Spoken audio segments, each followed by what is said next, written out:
अस्सलाम वालेकुम स्टूडेंट्स।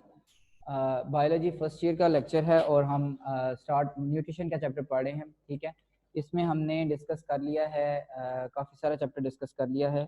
अभी हमारा टॉपिक जो लास्ट रह गया था वो डिजीज़ के बारे में रह गया था कि कौन कौन सी डिजीज़ जो है वो अकर होती हैं और कौन कौन सी डिजीज़ इफेक्ट करती हैं इनको। ठीक है, डिजीज़ के बारे में हमने पढ़ना रह गया था। ठीक है, इसमें एक लास्ट आपके पास टेबल मौजूद है पेज नंबर 252 के ऊपर। उस टेबल के ऊपर सारा इसका ओवरव्यू दिया गया है। हर जो भी ऑर्गन्स यूज़ हो रहे हैं या जो भी ग्लैंड्स यूज़ हो रहे हैं, जितने भी, उनके बारे में बात की गई है और एंजाइम्स वगैरह की बात की गई है। तो इसको हम जब लेक्चर के आखिर में डिस्कस कर लेते हैं। डिजीज़ को हम देखने लगे हैं। ठीक है, जो डिजीज़ मौजूद हैं उनको हम डिस्कस करने लगे हैं आज की न्यूट्रिशन के एतबार से। ठीक है, हर जो भी आपका बॉडी का प्रोसेस है उसमें कोई ना कोई प्रॉब्लम आती रहती है। ठीक है, टाइम के साथ साथ कोई ना कोई मसला आ सकता है। ठीक है, कोई ना कोई पॉसिबल इशू हो सकता है उसमें। ठीक है, तो ये आपके पास जो आपके स्मार्ट सिलेबस में डिजीज मौजूद हैं उनको हम डिस्कस करेंगे। डिस्पेप्सिया है, फूड पॉइजनिंग है, ओबिसिटी है, ठीक है, अल्सर है। ये 4 डिजीज हैं जिनको हमने डिस्कस करना है। बाकी हमारे पास एनोरेक्सिया नर्वोसा, बुलिमिया नर्वोसा और पाइल्स का जो है उसमें मौजूद नहीं है। तो हम इन चारों को ही डिस्कस करेंगे आज के लेक्चर में। सबसे पहले डिस्पेप्सिया है आपके पास। डिस्पेप्सिया जो है पेज नंबर 254 से बच्चे हम लेक्चर स्टार्ट कर रहे हैं, 254 से। ठीक है, तो अपनी बुक्स का 254 पेज सामने रखें, रजिस्टर सामने रखें और एक बॉल पॉइंट सामने रखें और जो पॉइंट्स हैं उनको मेन पॉइंट्स को साथ साथ नोट करते जाएं। तो डिस्पेप्सिया जो है बेसिकली ये एक इट्स नॉट अ डिजीज, लेकिन ये आपका जो है अबनॉर्मेलिटी जरूर है बॉडी की। ठीक है, ये दूसरी जो डिजीजेस हैं उसके बीच में ये प्रॉब्लम हो सकती है, ये उसका कॉज हो सकती है। ठीक है, उसमें सिम्टम हो सकती है ये। ठीक है, लेकिन ये एज सच खुद डिजीज नहीं है, इसको डिजीज नहीं बोलते। ठीक है, तो कहता है कि ये इम्परफेक्ट डाइजेशन को कहते हैं। जो आपका डाइजेस्ट, जो आपने फूड खाया हुआ है, ठीक है, वो डाइजेस्ट नहीं हो रहा किसी वजह से। ठीक है, उसमें कोई मसला है। ठीक है, उसमें कोई पार्टिकल ऐसा है जो अनडाइजेस्टेबल है। ठीक है, या फिर आपके पास जो है इनसाइड द स्टमक बहुत ज्यादा फूड कंटेन कर लिया है, उसकी वजह से प्रॉब्लम हो गई है। ठीक है, उसको डाइजेस्ट करने में मसला आ रहा है, तो इस वजह से हो सकती है इम्परफेक्ट डाइजेशन। पूरी डाइजेशन नहीं होती। ठीक है, डाइजेशन होने में बहुत टाइम ले रही होती है, इस चीज को कहते हैं डिस्पेप्सिया। ठीक है, ये जैसे पहले मैंने आपको बताया, ये खुद डिजीज नहीं है, ये दूसरी डिजीज में एक सिम्टम हो सकता है दूसरी डिजीज में। और इसके अंदर इस डिस्पेप्सिया में जो प्रॉब्लम आती है जिस्म के साथ, वो क्या होता है, डिस्कम्फर्ट, बेसुकूनी रहती है जिस्म को। ठीक है, फ्लैचुलेंस रहती है, गैस प्रोड्यूस करता है स्टमक बहुत ज्यादा। ठीक है, आपको फील होता रहता है, हैवी हैवी फील होता रहता है। ठीक है, प्रेशराइज फील होता रहता है इनसाइड द बॉडी, आपको प्रेशर फील होता रहता है। ठीक है, उसके बाद हार्ड वन फील होता है आपको। ठीक है, तेजाबियत जिसे आप कहते हैं उर्दू में। ठीक है, आपका जो चेस्ट कैविटी है, इसमें जो फूड की जो एसोफेगस होती है बेसिकली, उसमें आपको हार्ड वन होती रहती है। नेक्स्ट आपके पास नोजिया है। नोजिया का मतलब होता है ये जो क्या की कैफियत होती है। ठीक है, वो फील होना। ठीक है, उसके बाद चक्कर आना भी, चक्कर भी आते हैं इसमें। वॉमिटिंग जो है आपके पास, इसमें आप जो उल्टी करते हैं या क्या करते हैं, जो उसको हम वॉमिटिंग कहते हैं। ठीक है, तो ये इसके कॉमन सिम्टम्स हैं। उसके बाद कहता है कि ये होती क्यों है। ये होती इस वजह से है कि एक्स, या तो एक हम बात पहले कर चुके हैं, कोई हमने ज्यादा खाना खा लिया है। ठीक है, इस वजह से हो सकती है, या खा के आप लेट जाते हैं फौरन, आप चलते नहीं है या वॉक नहीं करते, इस वजह से हो जाती है। एक्टिविटी नहीं कोई करते, इस वजह से प्रॉब्लम हो सकती है। नेक्स्ट है आपके पास एसिडिटी की वजह से, स्टमक में एसिडिटी भी समटाइम्स ज्यादा हो जाती है। जो आपका HCl है या जो एंजाइम्स हैं वो ज्यादा प्रोड्यूस हो जाए तो तब भी प्रॉब्लम काज कर सकते हैं, एसिडिटी हो सकती है, एसिडिटी की वजह से प्रॉब्लम काज कर सकता है। उसके बाद जो बाइल आपके पास होता है, बाइल जूस की हमने बात की थी, इस सारे की वजह से भी डिस्पेप्सिया जो है वो काज हो सकता है। ठीक है, ये आपके पास एक पिक्चर है कि होता क्या डिस्पेप्सिया में। ये आपका फूड है, ठीक है, स्टमक इसको डाइजेस्ट तो कर रहा है, ठीक है, लेकिन टाइम ले रहा है बहुत ज्यादा। उसकी वजह से क्या हुआ, अब स्टमक को काम करने में मसला आ रहा है, जिसकी वजह से ये जो आपके पास कुछ जो है उसका जो मटेरियल है या जो उसका एसिड वगैरह है, जो एंजाइम्स हैं, वो इसोफेगस में मूव कर जाते हैं। वैसे तो म्यूकस लेयर होती है इसके इर्द गिर्द, लेकिन इस वजह से जो है क्या होता है कि वो म्यूकस लेयर के होने के बावजूद जो इसोफेगस है उसमें जब एसिड जाता है तो वहाँ पे एक्टिविटी करता है, तो वहाँ पे जो है वो आपको इरिटेशन कॉज करता है। ये देखें, लीकी वॉल्व कह रहे हैं इसको। ठीक है, इसोफेगल जो ओपनिंग है, यहाँ से मटेरियल वापस मूव कर सकता है ऊपर इसोफेगस में, तो इस वजह से प्रॉब्लम कॉज करता है। नेक्स्ट हमारे पास टॉपिक है फूड पॉइजनिंग का। ठीक है, इसी के नीचे आपके पास पेज नंबर 254 के ऊपर ही फूड पॉइजनिंग का टॉपिक है। आपने कॉमनली सुना भी होगा फूड पॉइजनिंग जो है, इसके बारे में काफ़ी सारा इसमें बेसिकली क्या होता है, कोई टॉक्सिक सब्सटेंस अगर खा लें, ठीक है, अगर कोई खराब खाना खा लिया जाए तो उसकी डाइजेशन में प्रॉब्लम होती है, ठीक है, उसकी डाइजेशन की वजह से या उसकी वजह से जो है स्टमक रिजेक्ट करता है फूड को, उस चीज को फूड पॉइजनिंग कहते हैं, ठीक है, स्टमक जो है उस फूड को अब्सॉर्ब नहीं करता।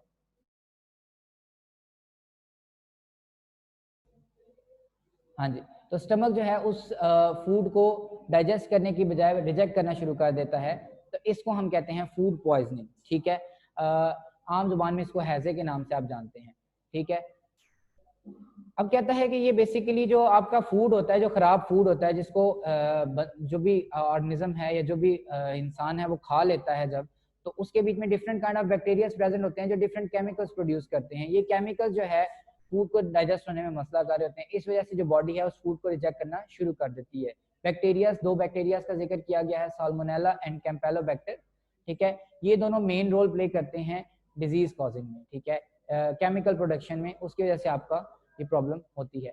मोस्टली जब फ्रोजन मीट आप खाते हैं, जो फ्रोजन मीट है इसके पानी के अंदर होता है आपके पास, ठीक है, जब हम गोश्त को फ्रिज से निकालते हैं उसको नरम करने के लिए, तो जो उससे पानी निकल रहा होता है उसके बीच में साल्मोनेला बैक्टीरिया होता है, ठीक है।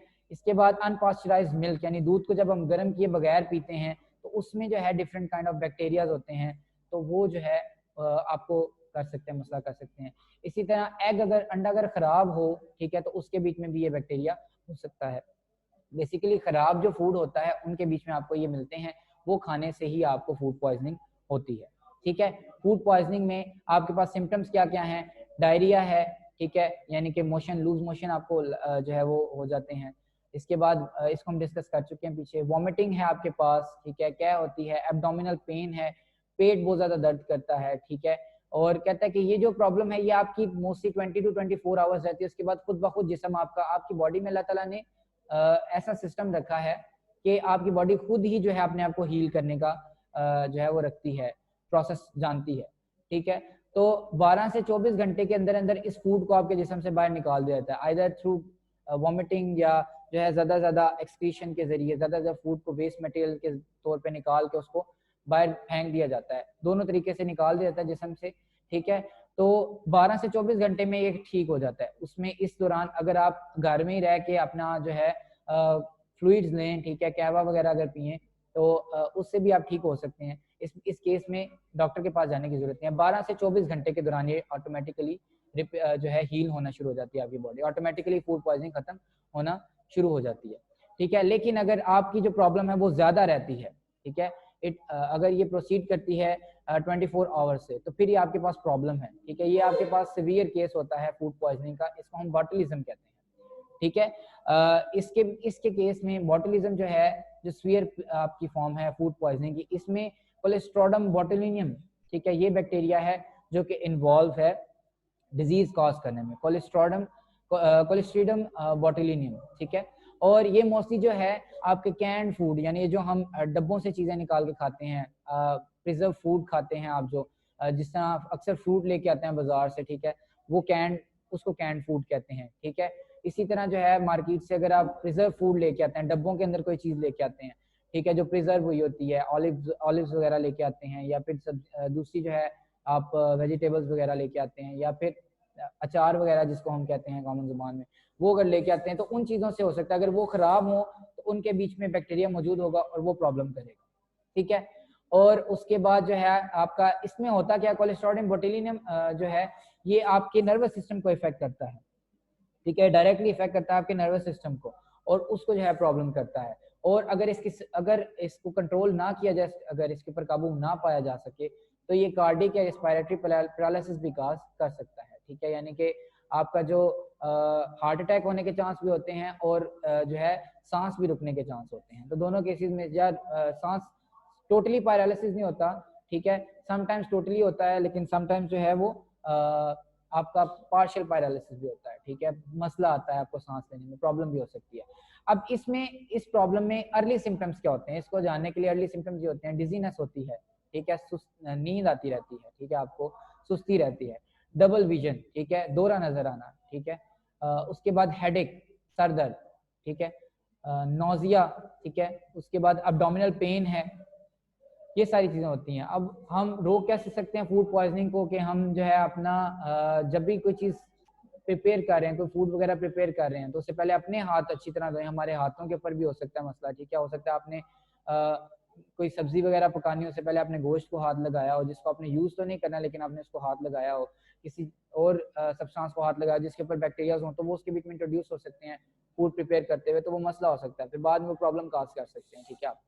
उसके बाद जब आप बर्तन वगैरह धोते हैं तो साबुन, उसको अच्छी तरह उसको साबुन से साफ करें, उसको पानी से धोएं अच्छी तरह, ठीक है। बर्तन गर्म पानी से धोएं, गर्म पानी यूज़ करें, ठीक है। और जिस जगह पे रख रहे हैं बर्तनों को, उस जगह को भी कॉन्टिन्यूसली साफ करते रहें, ठीक है, ताकि वहाँ पे पानी जमा ना हो और वहाँ से जो भी है जितना मटेरियल वो निकलता रहे। जो भी बैक्टीरिया उसमें अगर आ रहे हैं, कोई डेड बैक्टीरिया भी आ रहे हैं, तो वो वहाँ से निकलते रहे। सोप से यूज़ करने से बैक्टीरिया जो है वो फौरन डेड हो जाते हैं, ठीक है।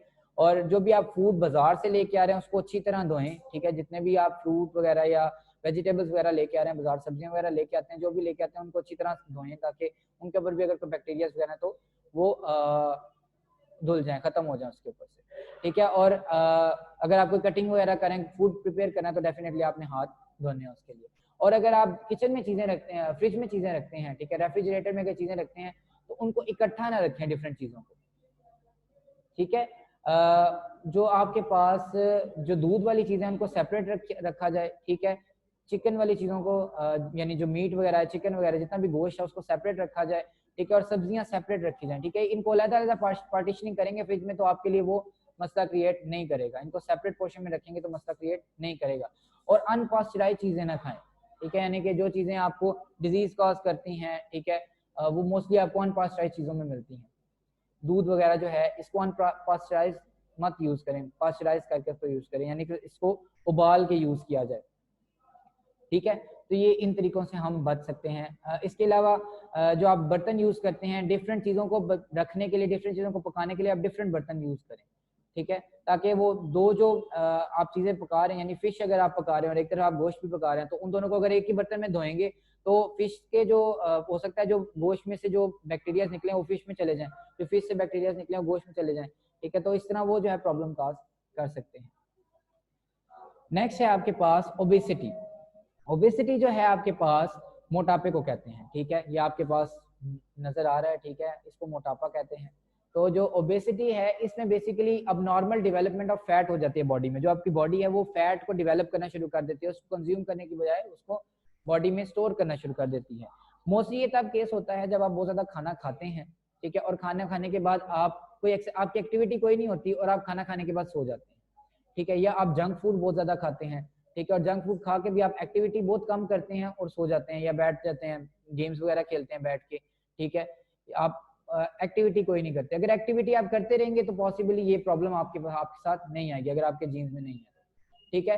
जीन्स में होने से ये मुराद है कि मोस्टली लोग आपने देखा होगा कि वो खाना खाते रहते हैं खाते रहते हैं खाते रहते हैं, लेकिन फिर भी मोटे नहीं होते और पतले ही रहते हैं उसी तरह। तो उनकी बॉडी में ऐसा होता है कि वो उनकी जो मेटाबोलाइजिंग जो एंजाइम्स होते हैं वो बहुत ज्यादा उनकी बॉडी बहुत ज्यादा प्रोड्यूस करती है, ठीक है। तो उनके लिए जीन्स मौजूद होते हैं। तो ये जेनेटिक भी है आपके पास, जेनेटिकली भी ओबेसिटी कॉज होती है। अगर आपकी फैमिली में है तो आपको अपनी डाइट के ऊपर ध्यान देना चाहिए, आपको अपना जो है एक्सरसाइज वगैरह करनी चाहिए ताकि आपके साथ ये प्रॉब्लम ना हो। अगर आपके पेरेंट्स वगैरह जो है वो फैट हैं या अगर उनके पेरेंट्स फैट थे तो आपको इस चीज़ पे ध्यान देना चाहिए, ठीक है। बेसिकली क्या होता है, जो फैट होता है वो जब आप खाते हैं और आप उसको यूज नहीं करते तो बॉडी क्या करती है, उसको स्टोर करना शुरू कर देती है लेटर ऑन यूज के लिए, कि हम बाद में यूज कर लेंगे इसके एनर्जी लेने के लिए, ठीक है। तो एडिपोज टिश्यूज जो हैं वो इसमें रूल होते हैं, यूज होते हैं। एडिपोज टिश्यूज के अंदर ड्रॉपलेट की सूरत में फैट्स को स्टोर कर लिया जाता है स्किन के ऊपर, ठीक है। स्किन के ऊपर जो है, स्किन जो है इसमें एडिपोज टिश्यूज जो होते हैं उनके बीच में फैट्स के ड्रॉपलेट्स को स्टोर कर लिया जाता है और स्टोर करने के बाद उनको वहीं पे रखा जाता है। इससे क्या होता है, जब बार बार उसमें फैट स्टोर होता जाता है तो उसका साइज, सेल का साइज इंक्रीज होता जाता है। जब सेल का साइज इंक्रीज होता जाता है तो फैटनेस इंक्रीज होती जाती है, ठीक है, मोटापा इंक्रीज होता जाता है, ठीक है। तो मोटापा एज सच खुद कोई मसला नहीं क्रिएट करता, ठीक है, लेकिन इसकी वजह से दूसरी प्रॉब्लम्स बहुत ज्यादा क्रिएट होती हैं, ठीक है। दूसरा आपका जिसम में बहुत सारी दूसरी बीमारियां जो है क्रिएट होती हैं। हार्ट डिजीजेस कॉज करता है फैटनेस जो है, आपकी ओबेसिटी जो है हार्ट डिजीजेस कॉज करती है, डायबिटीज कॉज करती है, जिसको आप आम जुबान में शुगर कहते हैं, डायबिटीज मेलेटस इसका नाम है, आप आम जुबान में इसको शुगर के नाम से जानते हैं, ठीक है। डायबिटीज जो है आपको मोटापे की वजह से होती है। और ब्लड प्रेशर, ये तीन जो प्रॉब्लम्स हैं, बेसिक प्रॉब्लम्स हैं, ये जो है आपको आपका ओबेसिटी की वजह से होती हैं, ठीक है। ओबेसिटी जो है आपको ये चीजें कॉज करती है। हार्ट डिजीजेज, मोस्टली जो हार्ट की डिजीजेज होती हैं, इसका जो स्टार्टिंग पॉइंट होता है वो आपकी ओबेसिटी होती है। मोटे लोगों में हार्ट डिजीजेज ज्यादा होती हैं। ब्लड प्रेशर की प्रॉब्लम जो मोटे लोग होते हैं उनमें ब्लड प्रेशर की प्रॉब्लम भी ज्यादा होती है, ठीक है। बचा कैसे जा सकता है ओबेसिटी से? ओबेसिटी से बचने के लिए ये है कि आप हेल्दी फूड खाएं, ठीक है। अनहेल्दी फूड यानी ये जो जंक फूड आप लेते हैं, बर्गर या पिज्जा वगैरह, आप इसे रुक तो नहीं सकते, लेकिन ये है कि आप इसको कम ले सकते हैं, ठीक है। आप इसको मंथ में एक दफा यूज कर लें, या अगर आप बहुत ज्यादा अगर आपको मसला है तो मंथ में 2 दफा कर लें, लेकिन ये है कि इसको कम से कम यूटिलाइज करें, जितना कम हो सकता है उसको लिमिट कर लें, तो आप फैटनेस से बच सकते हैं। उसके बाद आप फिजिकल एक्टिविटीज इंक्रीज करें, जॉगिंग करें, रनिंग करें, ठीक है, एक्सरसाइज करें। अगर आप जिम नहीं भी जा सकते, ठीक है, इट्स फॉर बोथ, ये लड़कों के लिए भी है, लड़कियों के लिए भी है, ठीक है। आप सबको जो है एक्सरसाइज करनी चाहिए, घर में एक्सरसाइज करनी चाहिए, कोई रूम मुख्तस कर लें, उसमें छोटी मोटी एक्सरसाइजेस कर लें, ठीक है। या फिर आप अगर आपके पास लॉन है या आपके पास छत है, छत के ऊपर ज्यादा जगह है, तो आप वहाँ पे वॉक कर सकते हैं, ठीक है, रनिंग कर सकते हैं, खाना खाने के बाद वॉक कर सकते हैं, ठीक है, सुबह आप मॉर्निंग में वॉक कर सकते हैं। तो अपनी फिजिकल एक्टिविटीज को इंक्रीज करें, ठीक है, इससे भी आपको फैटनेस नहीं होगी, ठीक है। इसके बाद है आपके पास लिमिटिंग टेलीविजन टाइम, ठीक है, टीवी के आगे कम से कम बैठें, ठीक है, उसको कम से कम देखें। ये बेसिकली इस वजह से बोली जा रही है क्योंकि अक्सर हम जब टीवी के आगे बैठे होते हैं तो हम उसके साथ कुछ ना कुछ खा भी रहे होते हैं, तो उस टाइम पे चूंकि हम एक्टिविटी नहीं करते तो जो भी खाते हैं उसमें जितने भी फैट्स होते हैं वो सारे के सारे हमारी बॉडी में स्टोर होना शुरू हो जाते हैं। तो इस वजह से टीवी के आगे बैठ के जो है मना किया गया, उसके आगे मतलब कम से कम बैठने से आपको बोला गया, ठीक है, कम से कम बैठा जाए उसके आगे। नेक्स्ट आपके पास है improving sleep and reducing stress, ठीक है। आपकी जो स्लीप टाइम है वो एक मखसूस टाइम होना चाहिए और आपको उसी टाइम के बीच में आपको सोना चाहिए, ठीक है। आपको एक्स्ट्रा नहीं सोना चाहिए दिन के बीच में, यानी ये नहीं कि जब दिल किया जब आपको टाइम मिला आप सो गए, ठीक है। अगर आप रात को 10 बजे सोते हैं और सुबह 6 बजे उठते हैं तो आपका रोज ये नींद होनी चाहिए, ये नहीं कि आप एक दिन 12 बजे सो रहे हैं, एक दिन 1 बजे सो रहे हैं, ठीक है, एक दिन 8 बजे सो रहे हैं, ये काम नहीं करना। एक टाइम पे सोएंगे अगर तो वो आपको फैटनेस कॉज नहीं होगी, ठीक है। इससे आपकी स्ट्रेस भी कम होगी, आपको जो है नींद अच्छी आएगी, आपका जो बॉडी है वो रिलीव होगी, ठीक है। तो ये भी आपके लिए एक इंपॉर्टेंट चीज है अगर आप फैटनेस से बचना चाहते हैं। नेक्स्ट आपके पास लास्ट टॉपिक है इस चैप्टर का, अल्सर्स। अल्सर बेसिकली जो है आपके पास जख्म, बॉडी के इनसाइड पे जो जख्म कॉज होते हैं उनको अल्सर्स कहते हैं, ठीक है। वैसे तो स्टमक के बीच में आपके पास म्यूकस लेयर प्रेजेंट होती है, उस दिन हमने डिस्कस किया था, लेकिन समटाइम्स क्या होता है कि अगर बहुत ज्यादा एसिडिटी रहे, एसिड आपकी बॉडी स्टमक के अंदर काफी टाइम के लिए प्रोड्यूस रहे या एंजाइम्स प्रोड्यूस रहे, तो जो स्टमक की इनर लाइनिंग होती है, जैसे इस पिक्चर में आपको नजर आ रहा है, जो इनर लाइनिंग होती है उसमें म्यूकस पहले डिस्टर्ब होती है, म्यूकस खत्म होती है, म्यूकस खराब होती है, ठीक है, वो डाइजेस्ट होती है म्यूकस की लेयर, फिर नेक्स्ट जो है आपकी स्टमक की लेयर्स डाइजेस्ट होना शुरू हो जाती है, ठीक है। इससे क्या होता है कि जो आपका स्टमक होता है अगर बहुत ज्यादा डैमेज हो जाए, सिवियर केस हो जाए, सोर प्रोड्यूस होते हैं, सोर जख्मों को कहते हैं, ठीक है, कहता है सोर प्रोड्यूस होते हैं, जो इनसाइड पे प्रोड्यूस होते हैं उनको अल्सर्स कहते हैं, ठीक है। अब कहता है स्टमक के बीच में पेप्टिक अल्सर्स कहा जाता है इनको, ठीक है। तो कहते हैं ये जो अल्सर्स होते हैं अगर ये बहुत सवियर फॉर्म में हो, अगर बहुत ज्यादा हो जाए तो ये आपके पास होल्स भी क्रिएट कर सकते हैं। तो इस होल से क्या होगा, आपका जितना भी स्टमक के अंदर फूड आएगा वो सारा सारा लीक करता रहेगा आपकी बॉडी कैविटी में, एब्डोमिनल कैविटी में लीक करता रहेगा। इससे क्या होगा, जब वो वहां पे फूड जाएगा, अनडाइजेस्टेबल या डाइजेस्टेबल फूड जाएगा, तो वहां पे जाके वो इन्फेक्शन कॉज करेगा, टॉक्सिक हो जाएगा, ठीक है, इन्फेक्शन कॉज करेगा, और इन्फेक्शन से जो है आपकी डेथ भी हो सकती है। अगर इसको काबू ना किया जाए, अल्सर्स को काबू ना किया जाए, तो इससे डेथ भी हो सकती है, ठीक है। सॉरी। इसके बाद आपके पास जो है इसके जो कॉजेस क्या हैं, स्मोकिंग इसका कॉज है, बहुत बड़ा कॉज है स्मोकिंग जो है अल्सर्स कॉज करते हैं। इसमें ऐसे केमिकल्स होते हैं जो डाइजेशन को डिस्टर्ब करते हैं, डाइजेशन जब डिस्टर्ब होती है तो उसकी वजह से आपका जो है लेयर्स डिस्टर्ब होती हैं स्टमक की, और स्टमक की लेयर्स HCl ज्यादा प्रोड्यूस करना पड़ेगा। जब लॉन्ग टाइम लेता है स्टमक डाइजेस्ट करने के लिए फूड को, तो उसको ज्यादा HCl प्रोड्यूस करना पड़ेगा, ज्यादा एसिड, ज्यादा एंजाइम्स प्रोड्यूस करना पड़ेंगे, जिसकी वजह से उसके जो स्टमक की लाइनिंग है वो डाइजेस्ट हो जाएगी। इसके बाद आपके पास स्पाइसी फूड खाते हैं, उसमें स्पाइसेस जो होते हैं वो भी प्रॉब्लम कॉज कर सकते हैं, वो भी फूड को डाइजेस्ट होने में टाइम देते हैं, ठीक है। इस वजह से वो डाइजेस्ट होने में खुद भी टाइम लेते हैं, तो इस वजह से प्रॉब्लम कॉज करते हैं। अल्कोहलिक बेवरेजेस जो होते हैं वो प्रॉब्लम कॉज कर सकती हैं, ठीक है। उसके बाद जो आप अगर बहुत ज्यादा तादाद में चाय पी जाए या फिर स्ट्रेस ली जाए, ठीक है, कॉफी वगैरह यूज की जाए अगर बहुत ज्यादा, तो इससे भी प्रॉब्लम कॉज हो सकती है। कॉफी और टी में जो है इसमें भी डिफरेंट केमिकल्स होते हैं, ठीक है, वो जो है आपको अगर बहुत ज्यादा अमाउंट में हो तो डाइजेशन में प्रॉब्लम कॉज करते हैं।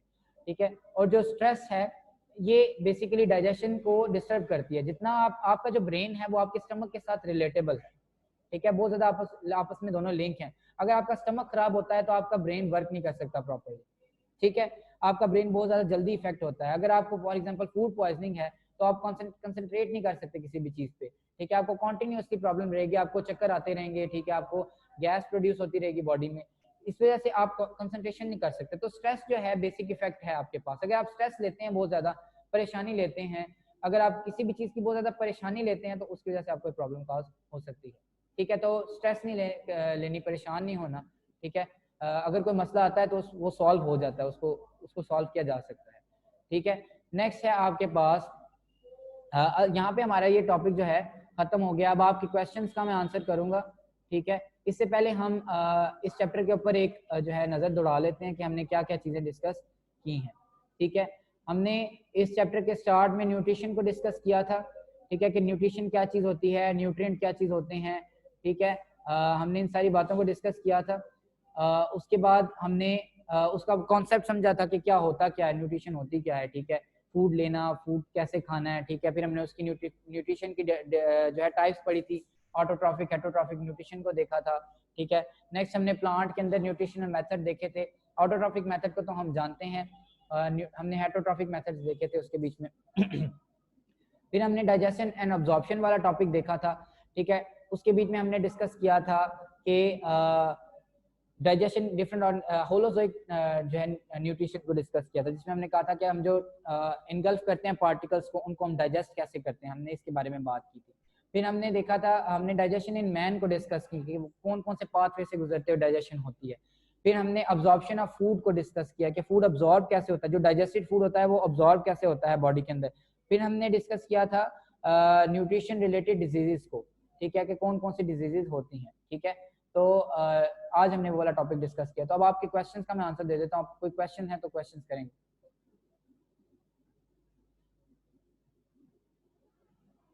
फ्लैचुलेंस बच्चे गैस प्रोडक्शन को कहते हैं, जो आपकी बॉडी में गैस प्रोड्यूस होती है इसको फ्लैचुलेंस कहते हैं।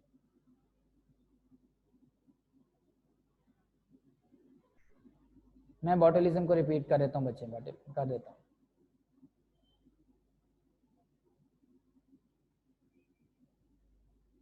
बच्चे मैंने मेंशन नहीं किया कि किसने क्वेश्चन करना है, मैंने स्पेसिफिकली किसी बच्चे को नहीं बोला। अगर आपका क्वेश्चन है तो क्वेश्चन करें। मैंने गर्ल्स या बॉयज को नहीं बोला, मैंने सबको बोला, बच्चों को बोला। पेप्टिक अल्सर, जो आपके स्टमक में अल्सर्स होते हैं उनको पेप्टिक अल्सर्स बोला जाता है। अल्कोहलिक बेवरेजेस, ऐसी चीजें जिनके बीच में अल्कोहल मौजूद होती है, ठीक है, शराब मौजूद होती है जिन चीज़ों में, उनको अल्कोहलिक बेवरेजेस कहते हैं। यहाँ पे नहीं, ये बाहर बहुत ज़्यादा कॉमन है, ठीक है, इस वजह से जनरल बात की गई है। अल्सर के सिम्टम्स बता दें, ठीक है जी, अल्सर को भी डिस्कस कर लेते हैं।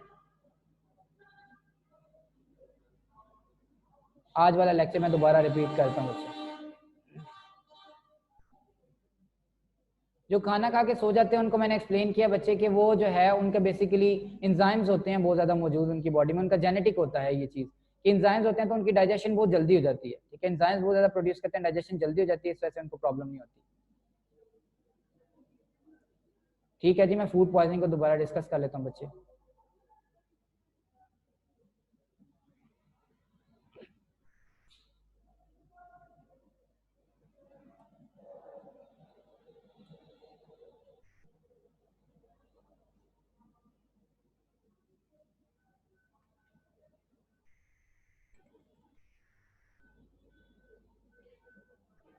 जी, तो डिस्पेप्सिया एक बच्चा कह रहा था या कह रही थी कि डिस्कस करना है, तो मैं डिस्कस कर देता हूँ कि ये इम्परफेक्ट डाइजेशन होती है, जो आप फूड खाते हैं वो प्रॉपर्ली डाइजेस्ट नहीं होता और काफ़ी देर जो आपके स्टमक में मौजूद रहता है। उस वजह से क्या होता है कि जो लास्ट वाला जो एसोफेगस स्फिंक्टर होता है, ठीक है, जो वॉल्व होता है जो सेपरेट करता है एसोफेगस और स्टमक को, वो लीक हो जाता है। यानी लीक ऐसे होता है कि उसके ऊपर प्रेशर पड़ता है तो वो फूड को मूव करने देता है एसोफेगस में, या जो मटेरियल है उसको एसोफेगस में मूव करने देता है। उससे क्या होता है, ये जो एसोफेगस होती है उसमें जलन कॉज होती है, ठीक है, उसमें रिएक्शन हो रहा होता है, उसमें जो है वो बहुत माइन्यूट सी जगह है, वहां पे जो है वो रिएक्शन जो है वो प्रॉब्लम कॉज कर रहा होता है। इसके सिम्टम्स हमने देखे, डिस्कम्फर्ट यानी बेसुकूनी रहती है आपको, फ्लैचुलेंस मैंने आपको बताया गैस प्रोड्यूस होना, जो आपकी बॉडी गैस प्रोड्यूस करती है, ठीक है। उसके बाद हार्ट बर्न तेजाबियत को कहते हैं। नोजिया जो है, क्या आने को, चक्कर चक्कर जो आते हैं आपको, उनको कहते हैं। वॉमिटिंग जो है आपको जो क्या आती है उसको कहते हैं। और ये बेसिकली ज्यादा एसिडिटी की वजह से होता है। बाइल पिगमेंट्स जो है उनकी क्वांटिटी या क्वालिटी में डिफरेंस हो तो इस वजह से भी हो सकता है, ठीक है। नेक्स्ट जो है आपके पास फूड पॉइजनिंग है। फूड पॉइजनिंग में हमने कैम्पेलोबैक्टर, एक बच्चे का क्वेश्चन था कौन से बैक्टीरियाज हैं, तो साल्मोनेला और कैम्पेलोबैक्टर है। और ये जो हम फूड खाते हैं जिसके बीच में बैक्टीरियाज मौजूद हों तो उनकी वजह से कॉज होता है। और ये बैक्टीरिया जो है केमिकल कॉज करते हैं, केमिकल प्रोड्यूस करते हैं, उनकी वजह से प्रॉब्लम आती है।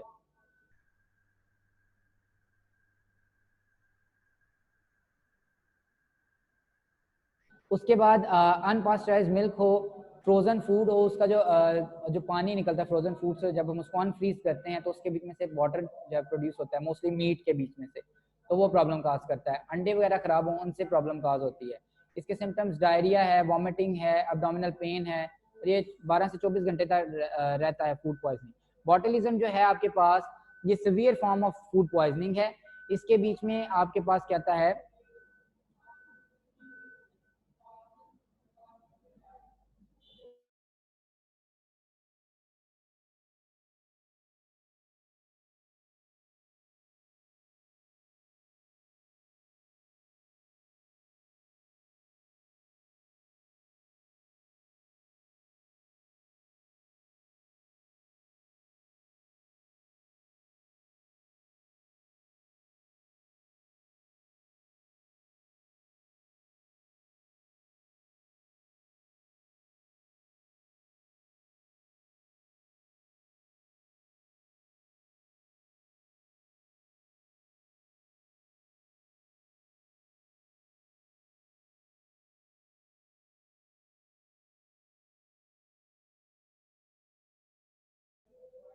अच्छा बच्चे थोड़ा टेक्निकल इशू है तो आप अपने क्वेश्चंस करें, आप अपने क्वेश्चंस करें।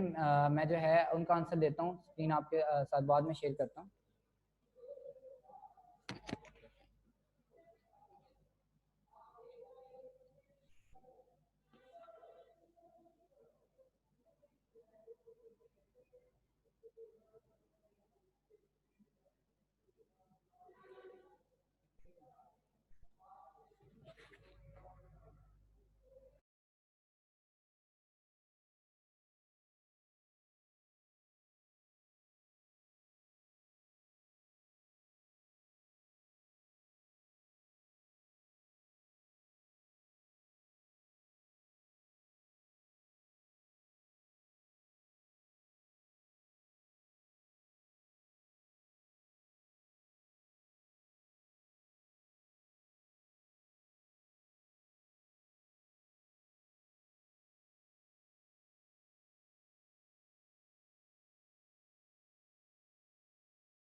बच्चे लेक्चर यूट्यूब पे आपके अपलोड हो जाएंगे, ठीक है। वो लिंक आपको भेज दिया जाएगा, फिर आप उससे लेक्चर देख सकते हैं दोबारा, ठीक है।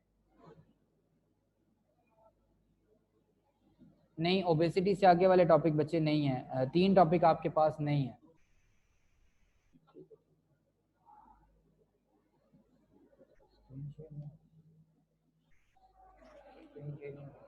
आंसर दे देता हूँ।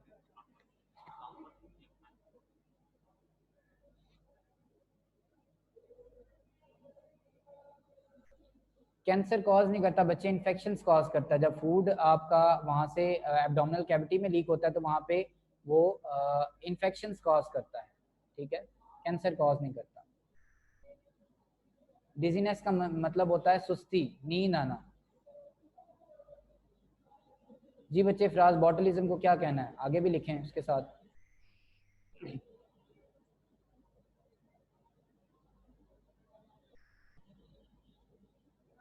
एनोरेक्सिया भी नहीं है बच्चे, एनोरेक्सिया नर्वोसा, बुलिमिया नर्वोसा भी नहीं है फ्राज, और पाइल्स भी नहीं है बच्चे, तीनों नहीं है। जी डाइजेशन इन स्टमक वाला टॉपिक्स, जो man in digestion in man है वो सारे का सारा आपके पास है टॉपिक। डाइजेशन इन प्लेनेरिया वाला टॉपिक जो है बच्चे वो उसमें नहीं है, सिलेबस में नहीं है, वैसे मैं एक्सप्लेन कर देता हूँ आपको। ओबीस का मतलब होता है मोटा।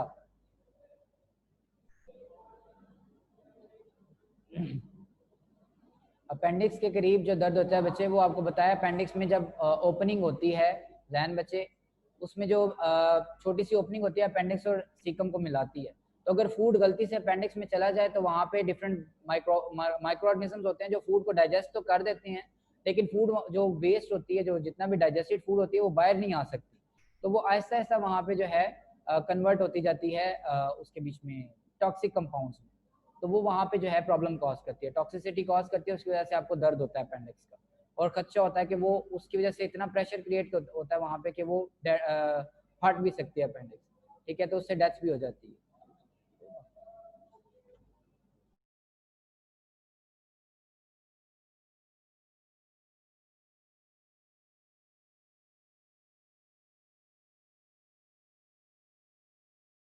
में जवाब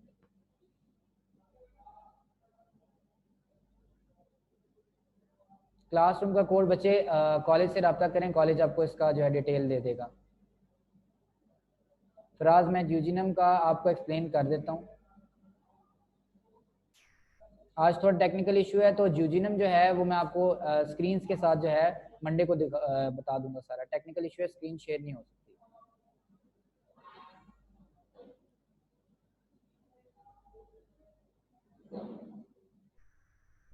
और कोई क्वेश्चन है बच्चे तो कर लें, नहीं तो क्लास ऑफ करते हैं।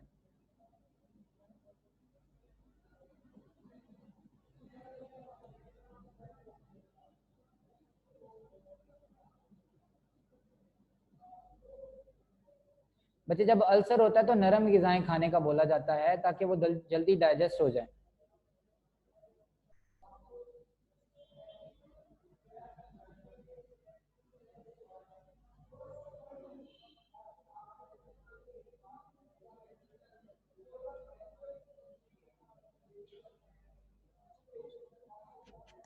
ठीक है बच्चे, अब क्लास आपका कोई क्वेश्चन होगा तो नेक्स्ट क्लास में कर लेंगे, और फराज आपको मैं यूजिनम जो है एक्सप्लेन कर दूंगा नेक्स्ट क्लास में, ठीक है। तो क्लास एंड करते हैं, अल्लाह हाफ़िज़।